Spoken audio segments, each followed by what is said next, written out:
ধর্ষকের কোনো ধর্ম নাই। সে হিন্দু, মুসলিম নাকি বৌদ্ধ, খ্রিস্টান না আলেম জালেম, এগুলো ধর্ম দেখার সময় নাই। আল্লাহ পাক বলেছেন তার রাসূলের মাধ্যমে ধর্ষণ হলেই প্রকাশ্যে মৃত্যুদণ্ড দিয়ে দিবে, যেই হোক সে যেই হোক নাকি, ওর কোনো ধর্ম নাই।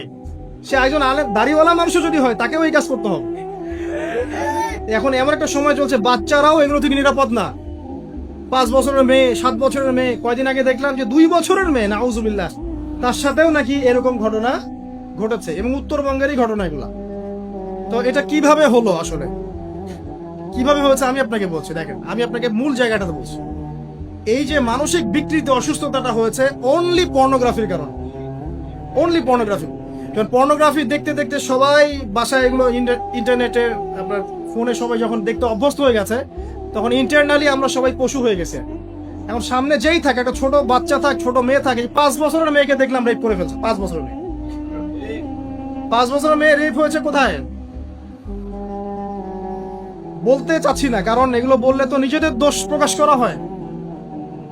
কিন্তু মানুষ, ধর্ষকের কোনো ধর্ম নাই। সে হিন্দু, মুসলিম নাকি বৌদ্ধ, খ্রিস্টান না আলেম জালেম, এগুলো ধর্ম দেখার সময় নাই। আল্লাহ পাক বলেছেন তার রাসূলের মাধ্যমে ধর্ষণ হলেই প্রকাশ্যে মৃত্যুদণ্ড দিয়ে দিবে, যেই হোক সে যেই হোক নাকি, ওর কোনো ধর্ম নাই। সে একজন আলেম দাড়িওয়ালা মানুষও যদি হয় তাকেও এই কাজ করতে হবে। তো চোরের কোনো ধর্ম আছে?